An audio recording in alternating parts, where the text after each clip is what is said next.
गिरफ्तार करके जेल भेजा गया था।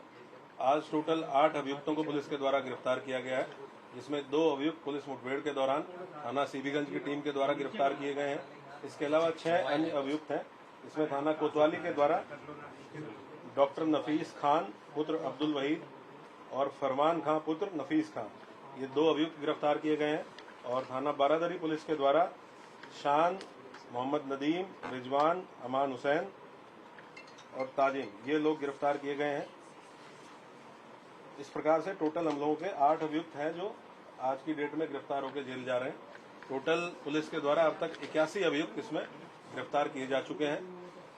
हम लोगों की टीमें सीसीटीवी के माध्यम से, ICCC कंट्रोल रूम के जो फुटेजेस उपलब्ध हैं उसके माध्यम से, ड्रोन की जो फुटेजेस उपलब्ध हैं उसके माध्यम से लगातार इस आइडेंटिफिकेशन के लिए लगे हुए हैं कि कौन कौन ऐसे लोग थे जो भीड़ को उकसाने में और भीड़ को एग्रेसिव बनाने में शामिल थे। हम लोगों का मेन फोकस उन लोगों के ऊपर है जिन्होंने इस पूरे प्रोटेस्ट को ऑर्गेनाइज करने में और जो वहां पे भीड़ एकत्र हुई उसको एग्रेसिव बनाने में जिनकी अहम भूमिका थी, उसके संबंध में हम लोग इन्वेस्टिगेट कर रहे हैं। जो भी और लोग इसमें इस तरह की भूमिका में प्रकाश में आएंगे हम लोग उसके खिलाफ कार्रवाई करेंगे। सर, एक जानकारी मिली कि जो नमाज का टाइम था वो भी बदला गया था, पहले क्या था, किस तरह से चेंजिंग की गई थी, क्या कह के किया गया था? ये सुबह जब वीडियो अपील जारी हुई उसके बाद नमाज का समय चेंज करते हुए अक्रॉस द सिटी 1 बजे कर दिया गया था और उसके यही अपील भी अलग अलग व्हाट्सएप ग्रुप्स के माध्यम से की गई थी। 1 बजे के बाद नमाज पढ़ने के बाद लोग 2:30 बजे नौमेला मस्जिद पे इकट्ठा हो और वहां से इस्लामिया ग्राउंड कूच किया जाएगा, जो कि अगेन जो मैंने पहले भी बताया आपको कि एक सिंगल पॉइंट था इस्लामिया ग्राउंड जहां पहुंचने के लिए लोगों के द्वारा अपील की गई।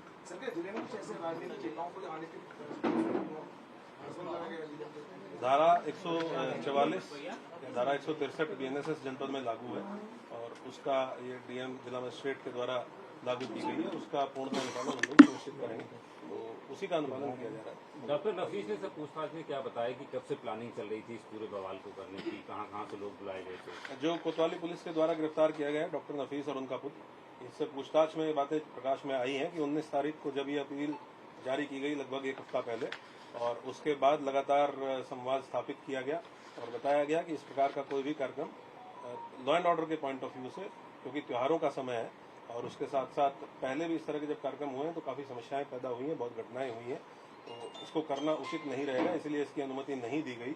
और हम लोगों को आशंका थी कि बाहर के भी लोग इसमें पार्टिसिपेट करके और वायलेंस कर सकते हैं, ये सारी चीजें बताई गई। उसके बावजूद भी जब ये नहीं किया गया तो पहले दिन जो ये डॉक्टर नफीस है, इसका लड़का फेसबुक पेज है जो IMC का, उसको संचालित करता था, ये बात इनसे पूछताछ में सामने आई है। और उसी फेसबुक पेज पे वही अपील जिसको नदीम ने भी शेयर करने के बाद 2 घंटे बाद कहा था कि ये मेरे साइन नहीं है, उसी अपील को डॉक्टर नफीस के लड़के जो दूसरा अभियुक्त है आज जो पकड़ा गया है, जिसका नाम है फरहान, इसने IMC के ऑफिशियल जो फेसबुक पेज है उस पर पहले अपलोड किया और प्रशासन को गुमराह करने के लिए उसका स्क्रीनशॉट शेयर किया प्रशासन के साथ रात के समय, और फिर थोड़ी देर बाद ही उसको फेसबुक पेज से डिलीट कर दिया। सर, अभी तक जांच कहां तक पहुंची और कितना अभी वक्त लगेगा पूरे एकदम तस्वीरें भी साफ होने में? अभी तो समय लगेगा क्योंकि हम लोग अभी इन्वेस्टिगेशन कर रहे हैं और अरेस्टिंग इंश्योर कर रहे हैं, उसके साथ साथ अलग अलग टीमें, उसके साथ साथ जनपद में त्योहार का समय है तो हम लोग लॉ एंड ऑर्डर ड्यूटीज में भी काफी फोर्स हमारी एंगेज है, बाहर से भी काफी फोर्स लगी हुई है। और जैसे जैसे हम लोग डेली बेसिस पे शाम को आपके साथ सारी प्रोग्रेस शेयर करते हैं, जो भी गिरफ्तारियां हुई, पूछताछ में क्या बातें प्रकाश में आई और जो भी नई चीजें प्रकाश में आती हैं उसके बेसिस पे इन्वेस्टिगेशन को आगे कितने लोग यहाँ पर आए थे और उन्होंने इन सबको, ये नंबर तो आपको जब इन्वेस्टिगेशन कंप्लीट हो जाएगी तभी दे पाएंगे कितने लोग, लेकिन डेफिनेटली जो अब तक गिरफ्तार हुए बाहर के लोग कितने थे इसमें? बाहर के अभी तक हम लोगों ने जो आज भी 2 व्यक्ति पुलिस मुठभेड़ में पकड़े गए हैं वो जनपद शाहजहांपुर के रहने वाले थे, जिसमें पूछताछ में पता चला है कि नदीम खान जो जेल गया है, जो जनपद शाहजहांपुर का रहने वाला है, उसके द्वारा इनसे संपर्क स्थापित किया गया था। और बाकी भी हम लोग पता कर रहे हैं, हम लोग सर्विलांस के माध्यम से भी। तो पश्चिम बंगाल और बिहार के कितने लोग हैं इसमें? जो लोग जेल गए हैं उसमें से कुछ लोग पश्चिम बंगाल और बिहार के रहने वाले हैं, समझता 3 लोग ऐसे हैं जो अन्य प्रदेशों के रहने वाले हैं। तो हम लोग ये अभी और इसको सर्विलांस के माध्यम से भी तस्दीक कर रहे हैं कि कौन कौन लोग थे। ये भी देखना इंपॉर्टेंट है कि जो लोग वहाँ के रहने वाले हैं वो यहाँ कितने समय से थे, तो हम लोग उस पर भी इन्वेस्टिगेशन कर रहे हैं कि क्या ये कुछ समय पहले आए थे या लंबे समय से यहाँ थे। जैसे चीजें क्लियर होंगी कुछ साजिश करता कुछ और लोग क्या NSA किए गए इनके अलावा जी, जो साजिश करता जो लोगों की नदीम है, नसीम है, इस तरीके कुछ और लोग भी चिन्हित किए गए हैं जो साजिश में शामिल है दंगा कराने की। हमारा मेन जो फोकस है वो इसी चीज पे है कि जो लोग इस प्रोटेस्ट को ऑर्गेनाइज कराने में और भीड़ को उकसाने में थे, तो डेफिनेटली जो लोग हमारे द्वारा गिरफ्तार किए गए हैं उनकी पूछताछ में कुछ नाम आए हैं। उन नामों को हम during the course of investigation verify करेंगे, तस्दीक करेंगे और अगर कंफर्म होता है तो गिरफ्तारी हो सकती है। क्या एनएसए की कार्रवाई करेंगे? अभी तो हमारी इन्वेस्टिगेशन चल रही है और एनएसए की कार्रवाई परिस्थितियों को देखते हुए तत्कालीन समय जनपद में जो परिस्थितियां होती हैं उनको देखते हुए की जाती है। अभी हम लोग इस पॉइंट पर इन्वेस्टिगेट कर रहे हैं कि ये घटना किस प्रकार से हुई, किसके द्वारा की गई। क्या इन आरोपियों की संपत्ति चिन्हीकरण हो रही है सर? अभी हमारा फोकस पूरा का पूरा इस इन्वेस्टिगेशन पे है कि घटना किस प्रकार से हुई और घटना कारित करने वाले और कराने वाले कौन लोग थे और जनपद में कानून व्यवस्था सामान्य रहे, ये दोनों चीजें हमारे फोकस पर हैं। सर एक और बात, बरेली में क्योंकि जो नमाज है 12:30 से 3:30 के करीब तक जो है होती है अलग अलग मस्जिदों में, लेकिन कलेक्टिवली उस दिन जो है 1 बजे की कॉल की गई। ये कॉल किसकी तरफ से की गई थी और सिंगल आदमी था या फिर कोई और? अभी तक की इन्वेस्टिगेशन से क्लियर हुआ है कि जब सुबह 10:30 पौने 11 बजे के आसपास एक वीडियो जारी की गई जिसमें कहा गया कि कार्यक्रम कोई निरस्त नहीं हुआ है और कार्यक्रम जैसे भी था, जिस तरीके से उन्होंने डिक्लेयर किया था इसी तरीके से होगा। उसके बाद जो आईएमसी के पदाधिकारी हैं उनके द्वारा ये मैसेज कन्वे कराया गया कि सभी लोग सभी जगह जो जुम्मे की नमाज होगी वो 1 बजे होगी और उसके बाद लोग नमाज पढ़ने के बाद नौमेला मस्जिद जहाँ पे पहले ज्ञापन का कार्यक्रम था, अपील में लिखा गया था कि ज्ञापन दिया जाएगा, वहां एकत्र होंगे और उसके बाद इस्लामिया कूच करेंगे।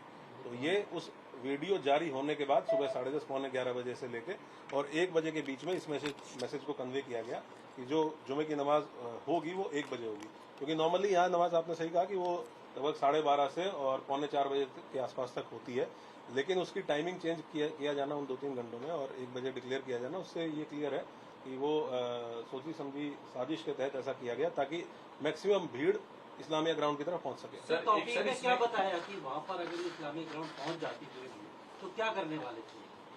हम लोगों का जो इंटेलिजेंस का इनपुट था और हम लोगों के जो बीट आरक्षी थे जिनको बीट में भेजा गया था उनके द्वारा जो आशंकाएं जाहिर की गई थी उसी के आधार पर हमने इस कार्यक्रम के लिए उनको मना किया था। तो हम लोगों को जानकारी थी कि ये प्रोटेस्ट वायलेंट हो सकता है और उसमें ऐसे तत्व शामिल हो सकते हैं जो प्रोटेस्ट को वायलेंट कर सकता है। क्या नफीस ने बताया ये पूछताछ में इनके क्या इरादे थे?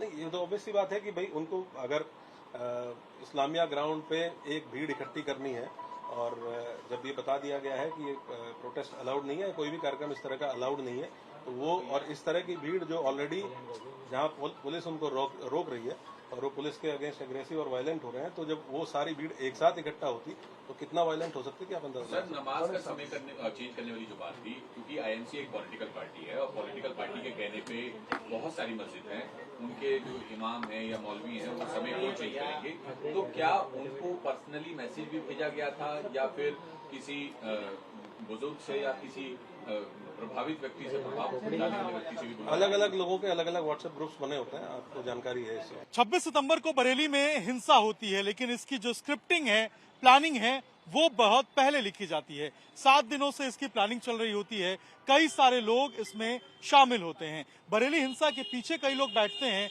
और इसकी हिंसा की जो प्लानिंग है, स्पॉन्सर है, वो किया जाता है। अब बरेली का ब्रांड ए निकलकर सामने आया है। बरेली हिंसा का ब्रांड ए जो बताया जा रहा है, जिस ब्रांड ए ने बरेली की हिंसा की स्क्रिप्टिंग लिखने में मदद की थी। बरेली हिंसा का ब्रांड ए जो कि तौकीर का बेहद करीबी बताया जा रहा है और अब उसकी जो प्रॉपर्टीज थी जिसमें कि होटल्स और जो बताया जा रहा है कि एक शादी का जो घर है उसको सील किया गया है। इस वक्त हम बरेली के पीलीभीत रोड पर मौजूद हैं और यहाँ अगर आप देखेंगे तो तमाम जो होटल्स यहाँ पर आपको नजर आएंगे जिसके ऊपर ए टैग बना हुआ है, ये दरअसल आरिफ बिल्डर का है। आरिफ बिल्डर जो कि तौकीर का बेहद करीबी बताया जाता है। फरहत, आरिफ और तौकीर ये दोनों जो है वो दोस्त बताए जाते हैं।